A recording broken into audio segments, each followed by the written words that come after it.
welcome back to my channel. Today we're going to be doing a review on the Anastasia Beverly Hills Rose Metals eyeshadow palette.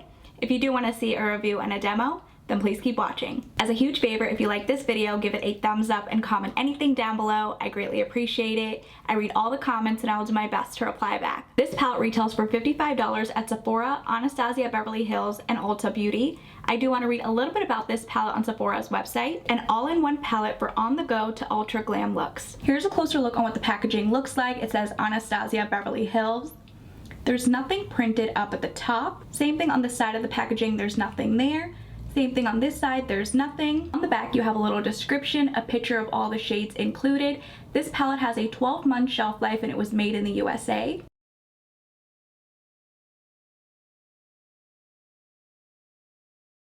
Here's what the actual eyeshadow palette looks like. It matches the outer packaging. Here's what the back of the palette looks like.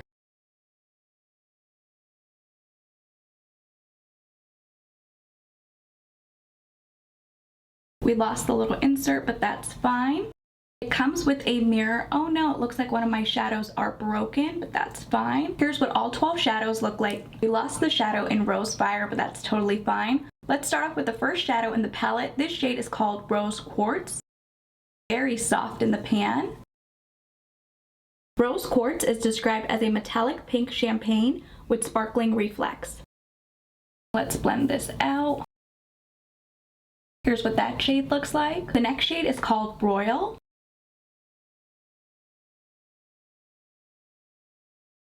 Royal is described as a sparkling burgundy with pink reflex. That shade is beautiful. The next shade is called Haze. Haze is described as a metallic silver gold with multi-dimensional reflex. Again, so pretty. The next shade is called Rose Fire. I'm gonna try to dip into it a little bit so we can swatch it, even though there's nothing there and it broke. Here's what that shadow looks like. It's so pretty. Rose Fire is described as a metallic fiery copper with multi-dimensional reflex. That shade is so pretty. The second to last shade in the top row is called Sunrose. Sunrose is described as a matte peachy brown with sparkling reflex. You can barely see that shade swatched on the back of my hand. I have a little bit more. Let's build it up. That's much better. The last shadow in the top row is called Nova. Nova is described as a metallic golden bronze with multi-dimensional reflex. Another beautiful shade. The first shade in the bottom row is called Heavenly. Heavenly is described as a metallic platinum gold with multi-dimensional reflex. Another beautiful shadow. The next shade is called Element. Element is described as a metallic rosy brown. Another beautiful shade. The next shade is called Ashes. Ashes is described as a matte grayish taupe with sparkling reflex. I don't like how these type of shadows look like applied to my eye. The next shade is called Dune. Dune is described as a matte rustic brown. That's so pretty. The second to last shade is called Nocturne. Nocturne is described as a metallic gray stone with sparkling reflex. The last shade in the palette is called Noble. Noble is described as a matte plum brown.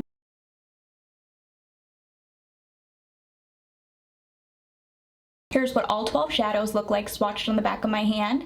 Now we're going to create a look using this palette. Taking a clean fluffy brush, I'm going to dip into the shadow in Rose Quartz. I'm getting a ton of fallout and I'm using light pressure. These shadows are super soft in the pan, so definitely be careful. Taking that shadow in Rose Quartz, applying in the crease, going back and forth, doing windshield wiper motions. I like how that blended out in the crease. A little bit of product goes a long way. Doing the same thing on the other side. Swapping my brush for a flat brush, I'm going to dip into the shadow in Nocturne, patting this on my outer V for a little bit of depth. getting a little bit of fallout, but that's totally fine. I'll clean that up later. Doing the same thing on this side. Flipping my brush over, I'm going to dip into the shadow in Nova. Pat this in the center. That shade is beautiful. Again, I'm getting a ton of fallout, but that's totally fine. Doing the same thing on this side. Swapping my brush for a smaller flat brush, I'm going to dip into the shadow in Heavenly. Applying this shadow in the inner portion of my eye, connecting it with the shadow in Haze. That's so pretty. And doing the same thing on this side. Here's how the eye look turned out.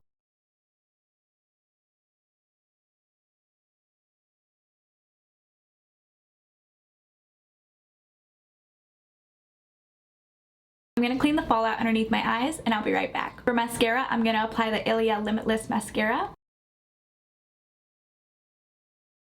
For lips, I'm going to apply the Glow and Shine lipstick from Gucci in the shade Call It a Day. Here's what everything looks like.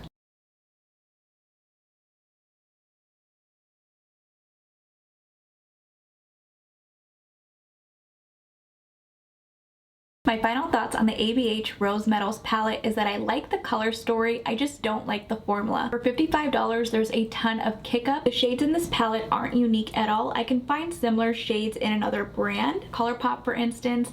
This isn't an exact dupe for this palette, but the shades are similar. The formula is buttery soft in the pan. If you drop it, you might break an eyeshadow. I didn't drop my palette. This shade just came broken in transit when I opened it in front of you guys. I do want to play with this palette a little bit more. I do want to play with this burgundy shadow. It looks so beautiful swatched on the back of my hand. I also want to play with the mattes in this palette. Let me know in the comments down below if you purchased the Rose Metals palette from ABH. If you guys did enjoy this video, please go ahead and give it a thumbs up, and if you haven't already, please do subscribe. I will see you guys in my next video.